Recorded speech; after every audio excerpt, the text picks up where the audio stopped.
Hello बच्चों, एक बार फिर से आप सभी का अपने YouTube channel Abhijeet online classes पर आप सभी का बहुत बहुत स्वागत है।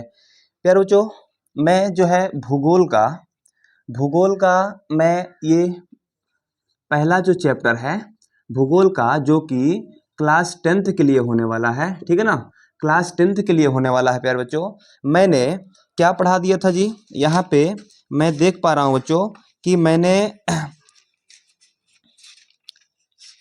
यहाँ से भारत संसाधन एवं उपयोग, है ना, भारत भारत संसाधन संसाधन एवं उपयोग आप सभी को बता दिया है, ठीक है ना। यानी भारत संसाधन एवं उपयोग में मैंने बहुत सारे चैप्टर्स को आप लोगों को पहले बताया था कि अभी प्राकृतिक संसाधन के बारे में पढ़ना है, जल संसाधन के बारे में पढ़ना है, ठीक है, उसके बाद ऊर्जा संसाधन के बारे में पढ़ना है, ठीक है ना। ऐसे बहुत सारे इसको चैप्टर्स वाइज अलग अलग चैप्टर्स में बांट दिए गए हैं, ठीक है। तो भारत संसाधन एवं उपयोग, इसके बारे में मैंने 3 क्लास लिया है बच्चों। तीनों क्लास आपके प्लेलिस्ट में मिल जाएंगे, है ना जी। उसके बाद प्यारे बच्चों, यहाँ पे आप लोग देख पा रहे होंगे कि 2 क्लास जो है ये सब्जेक्टिव के लिए हुआ है, ठीक है। 2 क्लास जो है सब्जेक्टिव के लिए, और इसमें का जो थर्ड पार्ट है, यानी कि पहला और दूसरा, है ना, पहला और दूसरा पार्ट जो है सब्जेक्टिव के लिए हुआ है और तीसरा पार्ट जो है ऑब्जेक्टिव के लिए हुआ है, ठीक है ना। अब हम जो है आज पढ़ेंगे उसी का, यानी कि भारत संसाधन एवं उपयोग में ही अभी एक और अलग चैप्टर्स बनाए गए हैं, उसी के एक भाग है बच्चों, जिसका नाम क्या है, चलिए जिसका नाम हम लिखते हैं, क्या है बच्चों, यहाँ पे देखेंगे। आज हम लोग पढ़ रहे हैं क्या, भूगोल, है ना, भूगोल, वो भी दिखाई दे रहा है जी, ठीक है ना। चलिए क्लास 10th के लिए होने वाला है ना, भूगोल क्लास 10th के लिए होने वाला है, जिसको हम क्या कहते हैं बच्चों, जिसको हम कहते हैं ज्योग्राफी। क्या कहते हैं जी, ज्योग्राफी कहते हैं, ठीक है ना। तो आइए प्यारे बच्चों, इसमें हम कौन नंबर एक अलग चैप्टर इसमें बाद में बनाया गया है, जिस चैप्टर का नाम क्या है बच्चों, प्राकृतिक संसाधन। प्राकृतिक संसाधन, है ना जी, प्राकृतिक संसाधन, है ना जी। अभी इसके बाद हम लोग ख में पढ़ेंगे एक दूसरा, जो कि जल संसाधन है, ठीक है ना। चलिए थोड़ा सा मैं यहाँ पे दिखा देता हूँ आप सभी को, आप सभी का जो है ना, यहाँ पे प्राकृतिक संसाधन है, ठीक है। उसके बाद बच्चों इस चैप्टर को हम लोग खत्म करेंगे। जैसे ही खत्म करेंगे बच्चों, यहाँ पे जैसे देखिए, यहाँ पे अभ्यास प्रश्न हम लोग करेंगे, उसके बाद यहाँ पे जल संसाधन देखने के लिए मिल जाएगा ख में। उसके बाद प्यारे बच्चों यहाँ पे क्या मिलेगा, ग में मिल जाएगा वन एवं वन्य प्राणी संसाधन, ठीक है। उसके बाद बच्चों यहाँ पे आप लोग देख पा रहे होंगे, यहाँ पे मैं दिखा देता हूँ आप सभी को कि उसके बाद यहाँ पे घ में मिल जाएंगे। घ में क्या, यहाँ पे घ नंबर में क्या है जी, घ नंबर में खनिज संसाधन है बच्चों, ठीक है ना। और खनिज संसाधन के बाद में आपको अंग नंबर में जो है, अंग नंबर में भी एक चैप्टर बनाया हुआ है बच्चों, ठीक है ना। यहाँ पे शक्ति यानी कि ऊर्जा संसाधन, है ना। उसके बाद हम क्या करेंगे ना कि क्लास को खत्म करेंगे, ठीक है। तो यहाँ पे प्राकृतिक संसाधन को हम क्या करेंगे कि सारे चैप्टर से निचोड़ सब्जेक्टिव का बना करके आपको बता देंगे। उसके बाद जो है इस लास्ट में इसका ऑब्जेक्टिव देंगे, ठीक है। उसके बाद ख का ऑब्जेक्टिव अलग से दे देंगे, ग का ऑब्जेक्टिव अलग से दे देंगे, है ना जी। तो आइए प्यारे बच्चों, हम सभी लोग बिल्कुल प्यार से पढ़ेंगे आगे की तरफ, है ना। तो यहाँ पे प्राकृतिक संसाधन, है ना जी। तो प्राकृतिक संसाधन में सबसे पहला पॉइंट इसमें भी अब क नंबर में दिया है क्या, भूमि संसाधन, है ना जी, भूमि संसाधन। चलिए सबसे पहले भूमि संसाधन जो है क में पढ़ेंगे, ठीक है। चलिए भूमि संसाधन, है ना। आइए हम लोग देखेंगे क्या, भूमि संसाधन। तो प्यारे बच्चों आप लोगों को पहले मैंने बता दिया है इस चीज को कि संसाधन किसे कहते हैं।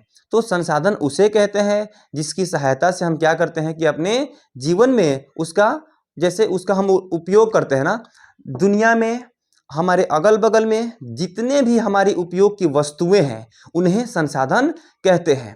और संसाधन जो है प्यारे बच्चों, संसाधन जो है, संसाधन को हम लोग 2 भाग में बांटते हैं। कितना भाग में बांटते हैं जी? 2 भाग में बांटते हैं, है ना। एक क्या हो जाता है? प्राकृतिक संसाधन, प्राकृतिक संसाधन, है ना जी, प्राकृतिक संसाधन हो जाएगा। और दूसरा क्या हो जाएगा बच्चों? मानव निर्मित संसाधन, मानव निर्मित निर्मित मानव निर्मित संसाधन, है ना। तो मानव निर्मित संसाधन के बारे में तो हम पढ़ेंगे ही, लेकिन प्यारे बच्चों उससे पहले हम लोग अभी पढ़ रहे हैं ना प्राकृतिक संसाधन, हम लोग पढ़ने वाले हैं बच्चों। और यही संसाधन जो है हमारे कौन नंबर में एक चैप्टर्स के रूप में ही दे दिया है। और इस चैप्टर में हम सबसे पहले पढ़ेंगे बच्चों भूमि संसाधन, है ना जी। चलिए आगे बढ़ते हैं बिना देरी किए हुए, ठीक है ना। चलिए अब हम देखेंगे बच्चों कि भूमि संसाधन जो है क्या है, इसके बारे में हम देखेंगे डिटेल वाइज, है ना। आइए, भूमि जो है ना इसको हम लिख सकते हैं कि भूमि एक क्या है बच्चों? भूमि एक प्राकृतिक संसाधन है ना। प्राकृतिक संसाधन, प्राकृतिक संसाधन है, यानी कि भूमि को कोई व्यक्ति बना नहीं सकता है, कोई आदमी, आम आदमी बना नहीं सकता है। यह जो है ना प्रकृति के द्वारा दिया हुआ गिफ्टेड है ना। मानवों को गिफ्ट मिला है कि जाओ मानव तुम पृथ्वी पे अपना विचरण करो, घूमो फिरो, है ना। चलिए उसके बाद यहाँ पे इसका खास बात एक और है बच्चों, हम यहाँ पे लिखेंगे कृषि। देखिए इसको हम लोग मौलिक संसाधन भी कहते हैं, हम लिख सकते हैं कि इसे मौलिक संसाधन, मौलिक संसाधन, संसाधन भी कहते हैं, मौलिक संसाधन भी कहते हैं, ठीक है ना। जानते हैं क्यों? जानते हैं क्यों इसे मौलिक संसाधन भी कहते हैं इस पृथ्वी को, भूमि को, है ना।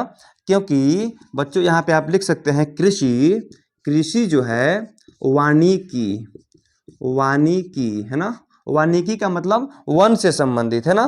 पशुचारण, पशुचारण, है ना, पशुचारण, पशुचारण, मत्स्य, मत्स्य, मत्स्य, है ना। मत्स्य के बाद लिखेंगे खनन, खनन, ठीक है, खनन। उसके बाद लिखेंगे वन्य, वन्य, है ना। वन्य के बाद लिखेंगे जीवन, जीवन, है ना। जीवन के बाद लिखेंगे परिवहन। आप लोग कहेंगे परिवहन तो बायोलॉजी में पढ़ाया गया था, नहीं बच्चे, परिवहन जो है ना रक्त जो भेजता है उसको परिवहन बायोलॉजी में कहते हैं, और सामान को जो है ना एक जगह से दूसरी जगह भेजते हैं तो इसको हम भूगोल में परिवहन कहते हैं, है ना। आइए परिवहन हो गया, ठीक है, परिवहन हो गया। आपको संचार हो गया, संचार हो गया, है ना। संचार के बाद आप लोग देख सकते हैं जैसे आर्थिक क्रियाएं, जैसे यहाँ पे कह रहा है जैसे आर्थिक क्रियाएं, आर्थिक क्रियाएं, इन सभी के जैसे, यानी कि यहाँ पे देखेंगे बच्चों कृषि वानिकी, है ना, कृषि वानिकी, पशुचारण, मत्स्य, खनन, वन्य, जीवन, परिवहन, संचार जैसे आर्थिक क्रियाएं जो है, आर्थिक क्रियाएं जो है भूमि पर संपन्न होने के कारण, भूमि पर कहाँ संपन्न होते हैं जी? भूमि पर संपन्न होते हैं, भूमि पर संपन्न होते हैं। इसलिए ही तो बच्चों इसे क्या कहते हैं? मौलिक संसाधन कहते हैं, ठीक है ना। इसलिए ही तो इसे मौलिक संसाधन कहते हैं। क्लियर है ना। चलिए आगे बढ़े बच्चों, आगे बढ़े, बिल्कुल। चलिए आगे बढ़ते हैं। चलिए इतना सारा चीज समझ में आ गया होगा बच्चों कि प्राकृतिक संसाधन में सबसे पहले भूमि एक प्राकृतिक संसाधन है। हमें भूमि संसाधन के बारे में पहले पढ़ना है। इसे मौलिक संसाधन भी कहते हैं क्योंकि कृषि, वानिकी, पशुचारण, मत्स्य, मत्स्य, मत्स्य मतलब मछली होता है ना, मत्स्य, खनन, वन्य, जीवन, यानी हमारा जो जीवन है ना यह भी इस भूमि पर ही निर्भर करता है। परिवहन भी इस भूमि पर ही निर्भर करता है। संचार, देखिए भूमि के कारण संचार के मतलब आप लोग समझ लीजिए। संचार का मतलब होता है ना कि मान लीजिए कि फोन से हम कहीं बात कर रहे हैं तो नेटवर्क जो आता जाता है ना उस आवागमन को हम क्या कहते हैं? संचार कहते हैं।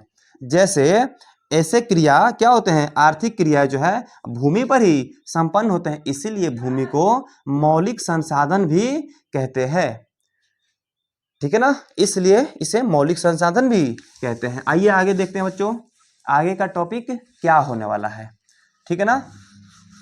आइए अभी हम इसमें देखेंगे बच्चों बहुत सारा टॉपिक, एक एक करके हम लोग आज पढ़ेंगे, है ना। चलिए उसके बाद प्यारे बच्चों आप लोग यहाँ पे देख सकते हैं क्या इधर उधर हो रहा है क्या? नहीं हुआ, चलिए। अब भारत में भूमि का भौतिक स्वरूप क्या है बच्चों? अब यहाँ पे आप लोग देखेंगे भारत में भूमि का भूमि का भौतिक स्वरूप क्या है? भौतिक स्वरूप क्या है ना? भौतिक स्वरूप क्या है भारत में? भूमि का भौतिक स्वरूप क्या है बच्चों? तो सबसे पहले इसमें हम लोग देखेंगे कि एक नंबर में हम कहेंगे बच्चों कि मैदान है ना? मैदान है ना, जहाँ बच्चे खेलते हैं, जहाँ खेत उत होता है ना, जहाँ फसल को उगाए जाते हैं, उसको कहते हैं मैदान, है ना। दूसरा में हो जाएगा पर्वत वाला है। तीसरा में क्या हो जाएगा बच्चों?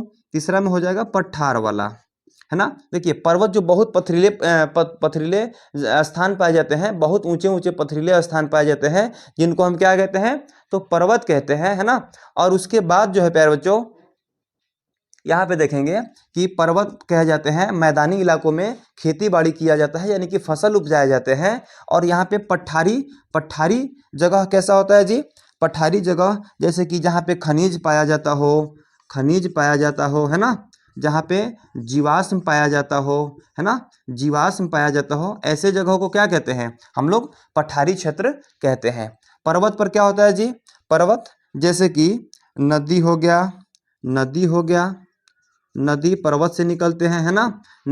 पर्वत पे जो है ऊंचे ऊंचे पर्वत पर बहुत सारे अन्य प्रकार के, मतलब कि अन्य प्रकार के जीव पाए जाते हैं। अन्य प्रकार के जीव भी पाए जाते हैं ऊंचे ऊंचे पर्वत पर, जो नीचे नहीं आ सकते हैं, पथरीले जगहों पर ही रहते हैं, ठीक है। मैदान की अगर बात की जाए बच्चों, तो यहाँ पे कृषि भी, उद्योग का भी हम लोग इस यहाँ पे इस्तेमाल करते हैं मैदानी क्षेत्र में, ठीक है ना। इत्यादि ऐसे बहुत सारे ऐसे कार्य अभी हैं, है ना। अब आगे देखेंगे बच्चों, चलिए अब आगे आप लोग जैसे कि इसमें जो है ना मैदानी क्षेत्र कितना है, और ये पर्वतीय क्षेत्र कितना है, और ये पठारी क्षेत्र कितना है बच्चों, आप लोग यहाँ पे देख सकते हैं। मान लीजिए यहाँ पे मैदानी क्षेत्र को हम कह सकते हैं ना कि 43% में है, लगभग 43% क्या है? मैदानी क्षेत्र है। पूरा 30% क्या है बच्चों? 30% क्या है? पर्वतीय क्षेत्र है। और पठारी क्षेत्र जो है कितना है? 27% है। जोड़िए जरा, हो रहा है कि नहीं? 100 हो रहा है कि नहीं? ये मिला करके हो जाएंगे कितने? ये चलिए जोड़ देते हैं। 7 3 10 का 0 होगा, 1 बचेगा, 4 3 7 2 9 1 10। चलिए पूरा का पूरा 100% यहाँ पे आप लोग को मिल रहा है, ठीक है। चलिए इसका एक पाई चार्ट भी हम बना देता हूं बच्चों, एक थोड़ा सा इसका हम पाई चार्ट भी बना देता हूं, ठीक है ना। देखिए यहाँ पे सबसे पहले आप लोग देखेंगे, यहाँ हम लोग इसको ऐसे ऐसे ऐसे बना देते हैं, ठीक है। ऐसे बना देने के बाद में ये हो जाएगा, यानी कि अब यहाँ पे आप कह सकते हैं 43% हो जाएगा, यहाँ पे 27% हो जाएगा, ठीक है, और यहाँ पे 30% हो जाएगा। लगभग बराबर तीनों अलग अलग रूप में पाए जाते हैं, ठीक है। चलिए 100% भूमि का मैंने वर्णन कर दिया ना, अलग अलग प्रकार के, है ना। चलिए आगे बढ़े बच्चों, आगे बढ़े। चलिए अब जो है यहाँ पे आप लोग कह सकते हैं, थोड़ा सा इसका और वर्णन होगा कि मैदान कृषि एवं उद्योगों के लिए उपयोगी है। यहाँ पे लिखेंगे बच्चों, मैदान जो है कृषि के लिए, ठीक है ना, कृषि और उद्योगों के लिए क्या है बच्चों? उपयोगी है ना जी। मैदान जो है कृषि और उद्योगों के लिए खास तौर पर प्रयोग किए जाते हैं, ठीक है। चलिए उसके बाद है पर्वत जो है बारहमासी नदियों के प्रवाह को सुनिश्चित करते हुए पर्यटन विकास के लिए परिस्थितियां मुहैया कराती है, ठीक है। जैसे पर्वत पे देखिए क्या होता है, पर्वत पे क्या होता है कि 12 मास जो है ना, वहां से नदी निकलती है। क्या निकलती है जी? नदी निकलती है, ठीक है। और वहां से जल प्रवाहित होकर के हमारे पठारी क्षेत्र में आते हैं, जहां पे फसलों को हम लोग उपज करते हैं, फसलों को उपजाते हैं, ठीक है। देखिए पर्वत जो है ना, पर्यटकों के लिए भी क्या होता है, खास तौर पर मुख्य तौर पर जो है उपयोगी माना जाता है। क्योंकि पर्यटक लोग कहाँ घूमते हैं सबसे अधिक? तो जहाँ अधिक पर्वत पहाड़ पाए जाते हैं ना, वहाँ पे घूमते हैं। इसलिए पर्वतीय क्षेत्र को हम ये भी कह सकते हैं कि पर्वतीय क्षेत्र पर्यटकों के लिए भी उपयोगी होता है बच्चों, ठीक है। आइए यहाँ पे उसके बाद देखेंगे पठारी क्षेत्र के बारे में। पठारी क्षेत्र जो है हम यहाँ पे लिखेंगे बच्चों पठार। पठार के बारे में अगर देखा जाए तो मुख्य तौर पर पठार जो है जीवाश्म ईंधन और संचित कोष संपदा के से भी इसका उपयोग किया जाता है। जैसे यहाँ से हम लोग खनिज को निकाल लेते हैं, खनिज को निकाल करके और बाहर जो है ना गांव एरिया या फिर नगर वाले एरिया में क्या करते हैं कि इसको भेज दिया जाता है परिवहन के द्वारा, ठीक है, और इसका उपयोग वहाँ पे किया जाता है। इसलिए पठार जो है कृषि, खनिज इत्यादि के लिए उपयोगी है, ठीक है। पठार में खनिज भी पाए जाते हैं, ठीक है। आगे बढ़ जाए ना, चलिए यहाँ तक क्लियर है ना, यहाँ तक। चलिए बच्चों आगे बढ़ें, बिल्कुल आगे बढ़ते हैं।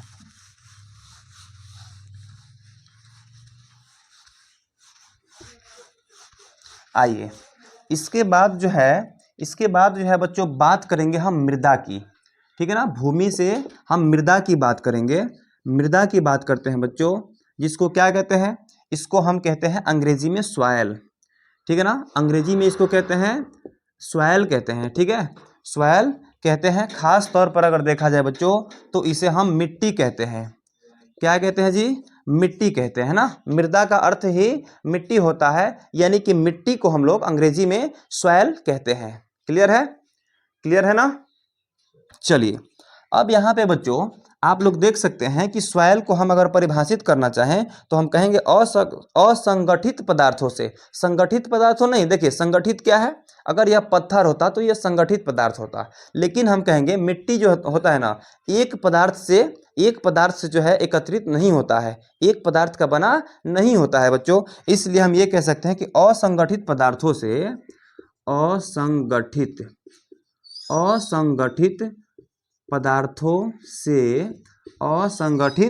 पदार्थों से निर्मित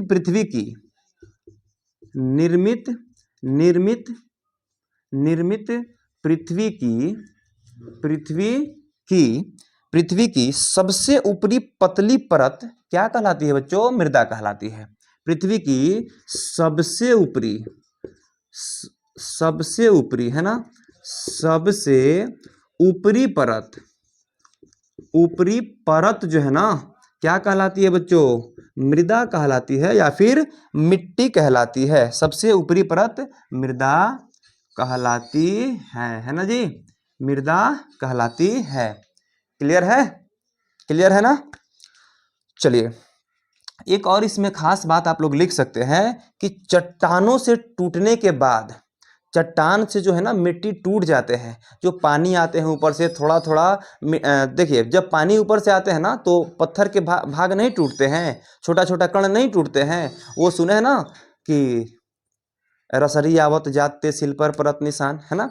यानी कि रसरी एक पत्थर से बार बार अगर आ जा रहा है ना, बार बार उस पर घर्षण कर रहा है ना, तो इसमें से टूट करके वहां पे दरारें पड़ जाती है, ठीक है। तो हमें पता नहीं चल पाता है बच्चों, इसलिए हम ये कह सकते हैं बार बार टूटने से क्या होता है ना कि छोटे छोटे कण उसमें से निकलना शुरू हो जाते हैं, और कई रासायनिक अभिक्रिया के द्वारा, जैविक प्रक्रिया के द्वारा वह क्या होता है ना कि मिट्टी में बदल जाता है। इसलिए हम लिख सकते हैं कि चट्टानों के टूटने फूटने तथा चट्टानों के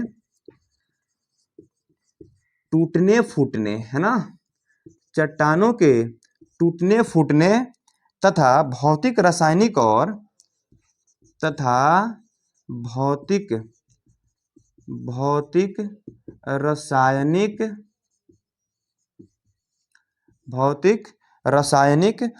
जैविक परिवर्तन।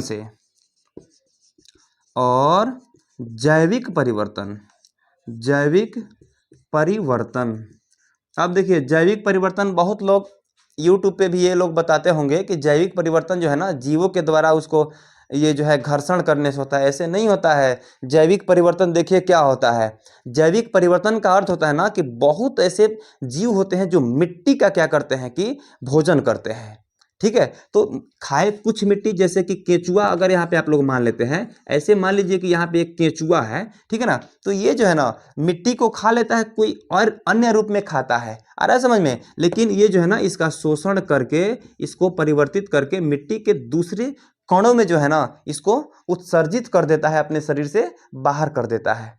आ रहा समझ में, ठीक है ना। तो आइए प्यारे बच्चों, यहाँ पर आप लोग समझेंगे कि जैविक परिवर्तन से मृदा का निर्माण होता है। जैविक परिवर्तन से मृदा का निर्माण होता है ना, निर्माण होता है, ठीक है, मृदा का निर्माण होता है, ठीक है। चलिए उसके बाद मृदा, एक और चीज आप लोग लिख सकते हैं कि मृदा जो है, मृदा परितंत्र का एक महत्वपूर्ण घटक है। मृदा परितंत्र का एक महत्वपूर्ण घटक है, महत्वपूर्ण घटक है, ठीक है ना। मृदा जो है तंत्रिका का परितंत्र का एक महत्वपूर्ण घटक है ना जी।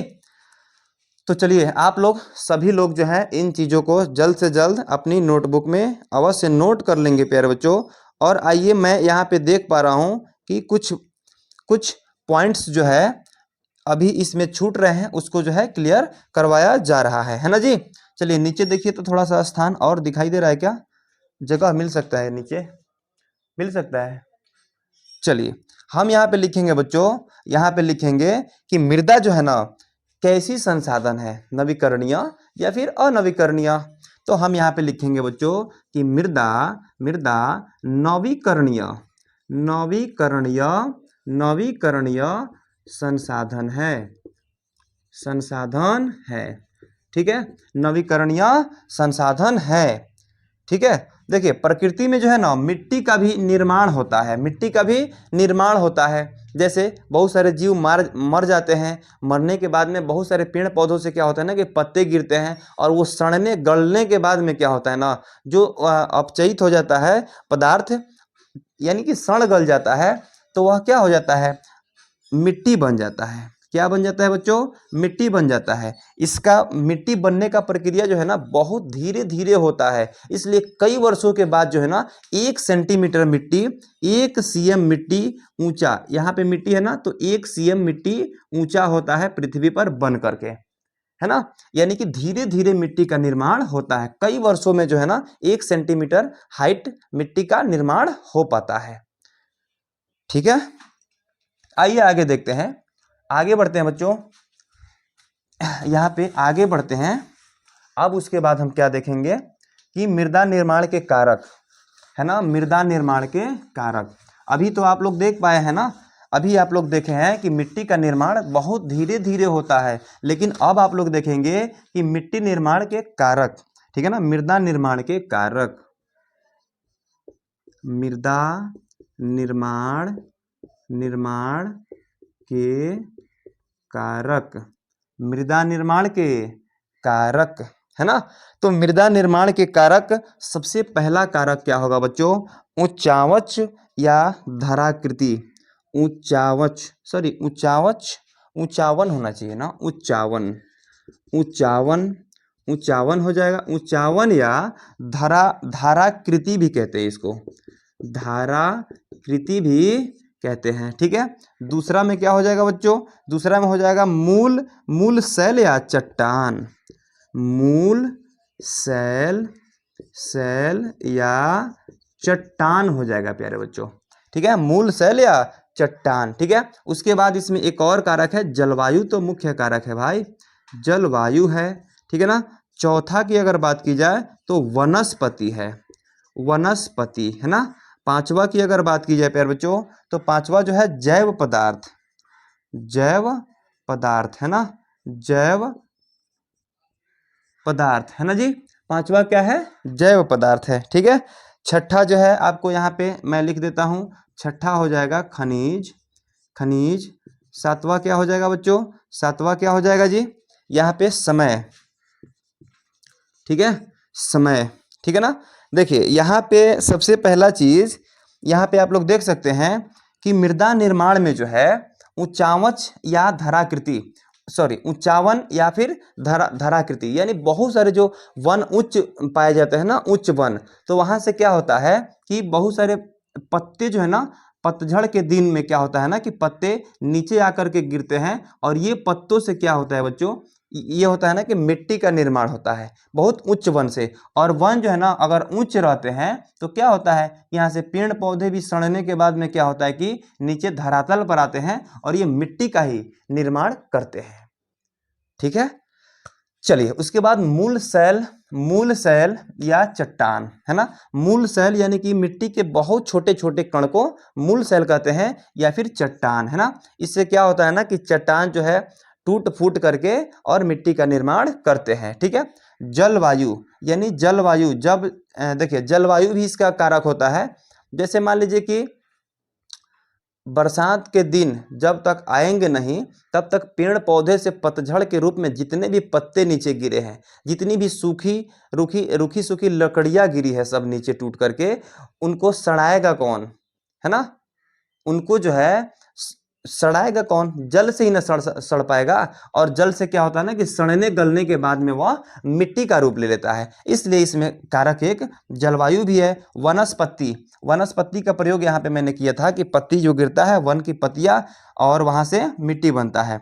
जैव पदार्थ का मतलब होता है कि जो जीव मरने के बाद में सड़ते हैं गलते हैं वे भी मिट्टी बनने का कारक बनते हैं। ठीक है, खनिज, बहुत सारे खनिज भी है जिससे मिट्टी का निर्माण हो जाता है। समय, मिट्टी को बनने में समय बहुत अधिक लाभकारी होता है कि कुछ समय के बाद ही मिट्टी का निर्माण हो सकता है। ठीक है, यानी इसमें लंबा समय लेना पड़ता है, लंबा समय लेता है मिट्टी बनने में। आ रहा है समझ में? ठीक है ना। चलिए, इस प्रकार से कहीं आपके एग्जाम में जो है अगर सवाल पूछ देता है बच्चे, एक कहीं सवाल पूछ देता है कि मृदा निर्माण के कारक हैं, मृदा निर्माण के कारक है, कैसे बताएंगे बच्चों आप लोग इस सवाल को कैसे बताएंगे, बोलिए। मृदा निर्माण के कारक जो है कौन कौन से है, इसमें क्या करेगा ना कि ए में देखिए कैसे देता है। ए में दे देगा समय, बी में क्या दे देगा जलवायु, ठीक है ना, जलवायु। और सी में क्या दे देता है बच्चों, यहाँ पे चट्टान दे देता है। ठीक है, और यहाँ पे देखेंगे डी में दे देता है कि सभी। ठीक है ना, कमेंट में लगाना बच्चों कि सवाल का जवाब क्या होना चाहिए, यानी कि समय भी, जलवायु भी, चट्टान भी, यानी कि डी नंबर ऑप्शन बिल्कुल करेक्ट आंसर हो जाएगा। ठीक है, चलिए इस प्रकार से फिर हम लोग चलते हैं मृदा के प्रकार को देखते हैं। ठीक है ना, आइए चलिए बच्चों कमेंट में आप लिख देंगे मृदा के कितने प्रकार होते हैं, जल्दी से कमेंट में अभी लिखेंगे बच्चों। मैं जब बताने जा रहा हूं मृदा के प्रकार उससे पहले ही आप कमेंट बॉक्स में लिखें जल्दी से कि मृदा के कितने प्रकार होते हैं, है ना। मृदा के, अब क्या देखेंगे, मृदा के प्रकार, है ना, क्या देखेंगे जी, मृदा के प्रकार को देखेंगे, है ना। तो चलिए मृदा के हम यहाँ पे लिखेंगे कि 6 प्रकार हैं। कितने प्रकार हैं, मृदा के 6 प्रकार है बच्चों। एक नंबर में लिखेंगे जलोढ़ मृदा, जलोढ़ मृदा। 2 में क्या लिखेंगे बच्चों, काली मृदा, है ना। उसके बाद तीसरा में क्या लिखेंगे, हम लिखेंगे लाल या पीली मृदा, है ना, लाल या पीली मृदा। ठीक है, चौथा में क्या लिखेंगे बच्चों, चौथा में क्या लिखेंगे जी, चौथा में हम लोग लिखेंगे लेटराइट मृदा, है ना। पांचवा में क्या लिखेंगे बच्चों, पांचवा में लिखेंगे मरुस्थलीय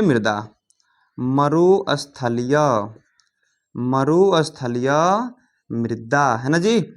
छठा में क्या लिखेंगे, यहाँ तक देखिए क्लियर है, छठा में क्या लिखेंगे बच्चों, पर्वतीय मृदा लिखेंगे, है ना, पर्वतीय मृदा। ठीक है, छठा नंबर में हो जाएगा आपको पर्वतीय मृदा। ठीक है, देखिए मृदा का जो है ना अलग अलग, जैसे बालू मिट्टी आप लोग सिंपली जो है ना बालू मिट्टी और पीली मिट्टी तो देखे होंगे। पीली मिट्टी से क्या होता है ना कि देहात वहात में कभी कभी मथो माज उज लेता है सब, ठीक है। और बलुई मिट्टी से क्या करता है ना कि लोग घरों को अपना भरते हैं, जैसे नींव में जो डाला जाता है ना मिट्टी को, वहां पे लोग डाल लेते हैं क्योंकि जल को ज्यादा शोषण करता है वह। आ रहा है समझ में? देखिए उस प्रकार से जलोढ़ मिट्टी यहाँ पे लिख सकते हैं, यह सबसे उपजाऊ मिट्टी, सबसे अधिक, सबसे अधिक उपजाऊ होता है, ठीक है। सबसे अधिक उपजाऊ मिट्टी है, ठीक है ना। जलोढ़ मिट्टी जो है सबसे अधिक उपजाऊ मिट्टी है, यह मैदानी क्षेत्रों में पाए जाते हैं, ठीक है। चलिए उसके बाद है काली मिट्टी। जो काली मिट्टी करिया मिट्टी मिलता है ना उसको कहते हैं लाल मिट्टी या फिर पीली मिट्टी, इसी को कहा जाता है। कहीं कहीं लाल मिट्टी भी मिलते हैं। लेटराइट मिट्टी हो गए, मरुस्थलीय मृदा हो गए, ठीक है। उसके बाद पर्वतीय मृदा भी हो गए बच्चों। यानी कि इन 6 को जो है आप हमेशा अपने माइंड में हमेशा रखिएगा बच्चों, ठीक है। चलिए उसके बाद प्यारे बच्चों हम लोग सबसे पहले हम लोग स्टडी करेंगे, अध्ययन करेंगे जलोढ़ मिट्टी के बारे में, है ना। तो चलिए हम लोग देखते हैं जलोढ़ मिट्टी के बारे में, आखिर इसकी खासियत क्या है, ठीक है ना। जलोढ़ मिट्टी के बारे में हम लोग देखते हैं। आइए तो जलोढ़ मिट्टी क्या है इसके बारे में हम लोग देखेंगे। देखिए जलोढ़ मिट्टी जो है ना, जब नदी बहती है पर्वतों से और बह करके जब नदी आती है बहते हुए मैदानी क्षेत्र में, तो क्या करता है ना कि मिट्टी को रिफाइनिंग करते ले आके फेंक देता है मैदानों पर, ठीक है। मैदानों में फेंक देता है यानी कि फील्ड में फेंक देता है, जहाँ पे हम क्या करते हैं ना कि खेती करते हैं यानी कृषि करते हैं, उसे क्या कहते हैं, जलोढ़ मृदा कहते हैं। तो आइए सबसे पहला पॉइंट हो रहा है हम लोग का जलोढ़ मृदा। हम लिखेंगे नदियों द्वारा बहा कर लाए गए मृदा, नदियों द्वारा बहाकर लाए गए, नदियों द्वारा बहाकर लाए गए मृदा को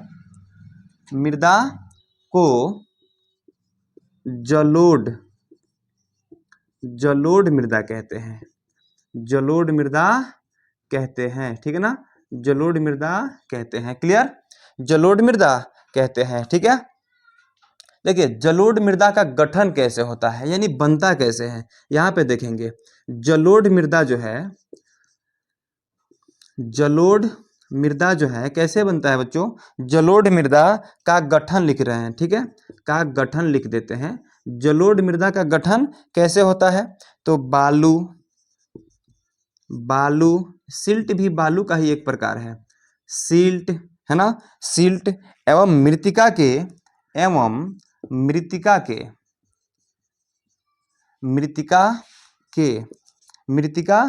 के विभिन्न अनुपात से होता है, विभिन्न अनुपात से होता है, है ना, विभिन्न अनुपात से होता है, ठीक है। देखिए बालू मिला करके, बालू का कण छोटा छोटा देखे ना, देखे होंगे, जो आप लोगों के इमारत में भी प्रयोग किया जाता है, घरों में बालू सीमेंट पानी उसमें डाल करके उसको क्लियर करके और जो है ईंट को रख के उस पर थोप के ऐसे घरों को बनाया जाता है, ठीक है। उसको बालू कहते हैं, ठीक है। सिल्ट यानी बालू का बहुत छोटा कण जो सिल्टी पीट देता है ना बाढ़ के समय में, जो लोग कहते हैं कि सिल्टी पीट दिया है, यहाँ पे बहुत सारा घास फूस था अब ले आकर के सिल्टी पीट दिया है, ठीक है। यानी बालू के बहुत सारे छोटे कण को, बहुत छोटे से छोटे कण को सिल्ट कहते हैं। एवं मृतिका जो है ना, मृतिका एक तरह से आप कह सकते हैं रोडीदार बालू होता है ना, जो बड़ा बड़ा जो पत्थर का टुकड़ा होता है बहुत छोटे छोटे, उसको मृतिका कहते हैं। इन सभी को मिला करके तो जलोढ़ मिट्टी बनता है, विभिन्न अनुपात से होता है इनका गठन। आ रहा समझ में? अब आप लोग देखेंगे जलोढ़ मिट्टी का रंग। यहाँ पे बच्चों जलोढ़ मिट्टी का रंग कैसा होता है, तो जलोढ़ मिट्टी का रंग कैसा होता है बच्चों, तो धुंधला से लेकर लालिमा लिए भूरे रंग का। चलिए धुंधला लिख देते हैं, धुंधला हल्का लाल होता है, ठीक है ना। धुंधला, यहाँ पे क्या लिखा था मैंने जी, धुंधला लिखा था, है ना। धुंधला और हल्का लाल होता है, ठीक है ना, लाल और कहे तो थोड़ा सा लाल रूप में होता है ना, लालिमा लिए। लालिमा लिए जो होता है ना, भूरा रंग का होता है। ठीक है, किस रंग का होता है जी? भूरा रंग का होता है। क्लियर है? चलिए, अब जलोढ़ मृदा के कितने प्रकार होते हैं। अब यहाँ पे देखेंगे बच्चों कि जलोढ़ मृदा के कितने प्रकार होते हैं। ठीक है ना, अभी हम मृदा के प्रकार को देख लिए। मृदा के प्रकार को देखे हैं, 6 प्रकार के होते हैं। मृदा के 6 प्रकार हैं। उसमें से पहला प्रकार क्या है? जलोढ़ मृदा। और जलोढ़ मृदा नदियों द्वारा बहाकर लाए गए मृदा को जलोढ़ मृदा कहते हैं। जलोढ़ मृदा का गठन बालू, सिल्ट एवं मृत्तिका के विभिन्न अनुपात से होता है। अलग अलग अनुपात में अलग अलग भाग से मिला करके इसका गठन होता है। जलोढ़ मिट्टी का रंग धुंधला हल्का लालिमा लिए किस रंग का होता है बच्चों? तो भूरा रंग का होता है। आया समझ में? आगे बढ़ें। अब चलिए हम लोग देखेंगे कि जलोढ़ मृदा के भी क्या प्रकार होते हैं। क्या जलोढ़ मृदा के भी प्रकार होते हैं क्या? आइए हम लोग यहाँ पे देखते हैं। ठीक है ना, अब हम लोग देखेंगे जलोढ़ मृदा के प्रकार। ठीक है, अब देखिए यहाँ पे जलोढ़ मृदा है। ठीक है ना, तो जलोढ़ मृदा के भी कुछ प्रकार होते होंगे क्या? जलोढ़ मृदा के भी कुछ प्रकार होते होंगे क्या? तो पहला बच्चों यहाँ पे मैं लिख देता हूँ। क्या पहला यहाँ पे हो जाएगा आप लोगों को? ये बांगर हो जाएगा, जो कि जलोढ़ मृदा का ही एक प्रकार है। और यहाँ पे दूसरा हो जाएगा क्या? खादर, है ना। पहला हो जाएगा प्यारे बच्चों बांगर, और दूसरा क्या हो जाएगा जी? खादर, है ना जी। देखिए यहाँ पे बांगर के लिए आप समझ सकते हैं बच्चों कि पुराने जलोढ़ मृदा जो होता है ना, पुराने, उसको कहते हैं बांगर। यानी वो मिट्टी पुरानी हो जाती है, जिसकी उपज जो है ना थोड़ा सा घट जाता है, उसको क्या कहते हैं? बांगर कहते हैं। और नई जो जलोढ़ मिट्टी होती है उसको कहते हैं खादर। ठीक है, यहाँ पे आप देख सकते हैं, यह यहाँ पे लिखेंगे ना कि यह पुरानी जलोढ़ मिट्टी है। जलोढ़ मिट्टी है ना जी, पुरानी जलोढ़ मिट्टी है। इसको लिखेंगे कि यह नई जलोढ़ मिट्टी है। जलोढ़ मिट्टी है ना जी, यह नई जलोढ़ मिट्टी है। क्लियर है? यह नई जलोढ़ मिट्टी को खादर मिट्टी कहते हैं, पुरानी जलोढ़ मिट्टी को बांगर मिट्टी कहते हैं। क्लियर? यहाँ पे क्या होता है ना कि यहाँ पे जलोढ़ मृदा में जो है ना कंकर एवं बंजरी की मात्रा अधिक पाई जाती है। जो पुरानी हो जाती है ना, वह कंकर और उसमें बजरी का मात्रा अधिक पाया जाता है। तो इसमें हम लिख सकते हैं, इसमें कंकर, है ना जी, कंकर और बजरी जो पत्थर छोटे छोटे होते हैं ना, बजरी की मात्रा अधिक पाए जाते हैं। ठीक है, और इसमें जो है ना बच्चों, इसमें बालू एवं मृत्तिका का मिश्रण होता है। इसमें लिखेंगे यह बालू और मृत्तिका का मिश्रण होता है। मृत्तिका का क्या होता है प्यारे बच्चों? मिश्रण होता है ना जी, मिश्रण होता है। क्लियर है? देखिए भूमि संसाधन में हम लोग मृदा को पढ़े हैं। मृदा जो है 6 प्रकार का होता है। सबसे पहला प्रकार जो है जलोढ़ मृदा है। और जलोढ़ मृदा भी देखिए अब 2 प्रकार का होता है, एक यहाँ बांगर, दूसरा खादर, है ना। बांगर जो है पुरानी जलोढ़ मिट्टी को कहते हैं, खादर जो है नई जलोढ़ मिट्टी को कहते हैं। यहाँ पे अगर बच्चों बात किया जाए तो इसमें कंकर और बजरी की मात्रा अधिक पाया जाता है, और यह जो है ना मृत्तिका और बालू का मिश्रण होता है। आया समझ में? चलिए उसके बाद हम लोग जलोढ़ मृदा में थोड़ा सा और जलोढ़ मृदा का क्या करेंगे, थोड़ा सा और क्या देखेंगे हम लोग, खासियत इसका देखेंगे जलोढ़ मृदा का। ठीक है, चलिए जलोढ़ मृदा के प्रकार को हम लोग देख लिए, बांगर और खादर। गीत गाइए एक बार आप लोग, बांगर और खादर किसका प्रकार है? तो जलोढ़ मिट्टी का प्रकार है ना जी। चलिए आगे बढ़े। उसके बाद प्यारे बच्चों यहाँ पे आप लोग को देखने के लिए मिल जाएगा यहाँ पे आप सभी को जो है देखने के लिए मिल जाएगा। यहाँ पे कह रहा है जलोढ़ मृदा में, जलोढ़ मृदा में, जलोढ़ मृदा में क्या पाया जाता है जी? Potash, phosphorus. आइए थोड़ा सा, हाँ लीजिए, देखिए जलोढ़ मृदा में जो है ना पोटास, फॉस्फोरस और चूना जैसे तत्वों की प्रधानता होती है। जलोढ़ मृदा में पोटास, फॉस्फोरस एवं चूने जैसे तत्वों की प्रधानता होती है, तत्वों की प्रधानता होती है ना जी? तत्वों की प्रधानता होती है, ठीक है। अब इसमें, जबकि इसमें नाइट्रोजन एवं जैव पदार्थ की कमी होती है। इसमें नाइट्रोजन जो है ना बच्चों, इसमें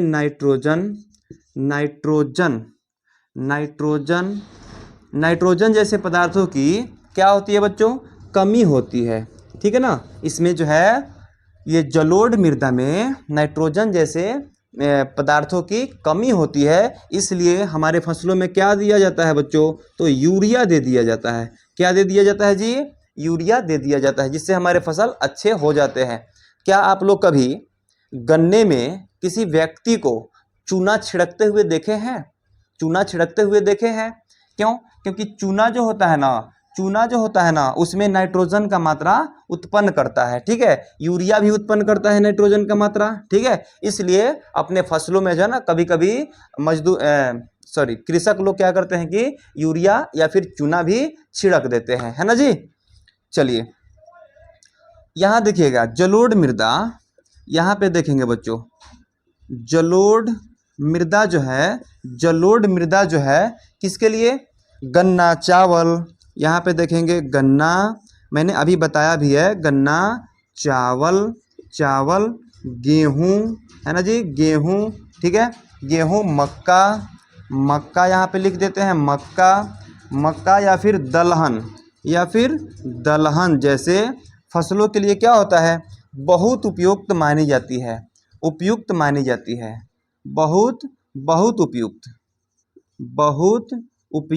जाती है ना जी, बहुत उपयुक्त मानी जाती है ऐसे फसलों के लिए। कौन मिट्टी? तो जलोढ़ मिट्टी, है ना जी। चलिए अब आप लोग देख रहे होंगे, सोच रहे होंगे कि भारत में ये जलोढ़ मिट्टी किस क्षेत्र में पाई जाती है और कितनी मात्रा में पाई जाती है, ठीक है। तो आइए यहाँ पे देखेंगे, भारत की अगर बात की जाए तो ये जलोढ़ मिट्टी जो है 6.4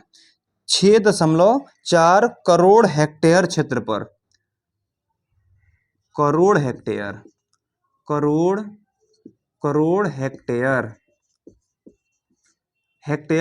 क्षेत्र में पाई जाती है। कितने बच्चे अभी कंफ्यूज होंगे कि आखिर ये हेक्टेयर क्या है? 4.6 करोड़ हेक्टेयर क्या है? तो बच्चों याद रखना, एक हेक्टेयर बराबर आपको होता है 10,000 मीटर स्क्वायर, ठीक है। एक हेक्टेयर बराबर 10,000 मीटर स्क्वायर, है ना जी। 10,000 मीटर स्क्वायर, एक हेक्टेयर बराबर 10,000 मीटर स्क्वायर। क्लियर? चलिए उसके बाद थोड़ा सा और है, अब क्लास लास्ट ही होने वाला है। सभी बच्चे ध्यान देंगे बच्चों इन चीज़ों पर, है ना। आज जो है प्राकृतिक संसाधन का हम लोग उद्घाटन कर ही दिए हैं। आगे हम लोग एक एक करके सभी टॉपिक्स को पढ़ेंगे, सभी पॉइंट्स को पढ़ेंगे, है ना जी। देखिए उत्तर भारत का मैदान, यहाँ पे आप लोग देखेंगे उत्तर भारत, याद रखने योग्य चीज़ें है ये। उत्तर भारत का मैदान जो है, उत्तर भारत यानी कि हम लोग उत्तर भारत में ही रहते हैं, ठीक है ना। यहाँ पे देखना भारत में नक्शे में आप लोग देख पा रहे होंगे, मैं देख पा रहा हूँ कि हम लोग उत्तर बगल में है ना। तो हम ये कह सकते हैं कि उत्तर भारत का मैदान जो है जलोढ़ निर्मित है, यानी कि यहाँ पे बहुत अधिक जलोढ़ मिट्टी पाई जाती है, जलोढ़ निर्मित है। यानी जलोढ़ मिट्टी से ही उत्तर भारत का निर्माण हो गया है। उत्तर भारत जो है पूरा का पूरा जलोढ़ मिट्टी ही पाई जाती है, ठीक है ना, जो निर्मित है, ठीक है, जो कहाँ से आता है जी, हिमालय की 3 महत्वपूर्ण नदी प्रणाली, जो हिमालय की 3 नदियाँ, हिमालय की 3 नदियाँ, 3 नदियों से होकर के आता है, ठीक है ना। तो ये 3 नदी है कौन कौन बच्चों, 3 नदियाँ जो है, 3 नदियाँ, यानी ये 3 नदियाँ है कौन कौन, सिंधु, गंगा और ब्रह्मपुत्र, ठीक है, सिंधु, गंगा और जो है ब्रह्मपुत्र, ठीक है। इन 3 नदियों से क्या होता है ना कि मिट्टी हमारे पूरे उत्तर भारत में फैली होती है, फैली रहती है। छोटे छोटे नदियों से भी क्या होता है कि यह मिट्टी जो सिंधु से होकर के नदी निकलते हैं, गंगा से, ब्रह्मपुत्र से, छोटी छोटी नदियों से होकर भी ये सभी मिट्टी ले आकर के खेतों में फेंक देते हैं, और जहाँ से क्या होता है कि हमारी उपज अच्छी होती है, हमारी फसलों की उपज अच्छी हो जाती है, ठीक है। अब लास्ट पॉइंट यहाँ पे मैं लगभग पॉइंट लास्ट हो रहा है, ठीक है ना। चलिए यहाँ पे आप लोग देख पा रहे होंगे, कह रहा है कि राजस्थान एवं गुजरात में, राजस्थान एवं गुजरात में है ना जी, राजस्थान एवं गुजरात में भी संकरी पट्टी के रूप में, संकरी पट्टी यानी संकरी का अर्थ होता है पतली, है ना जी, संकरी पट्टी के रूप में इस मृदा का प्रसार है, संकरी पट्टी के रूप में इस मृदा का प्रसार है ना जी।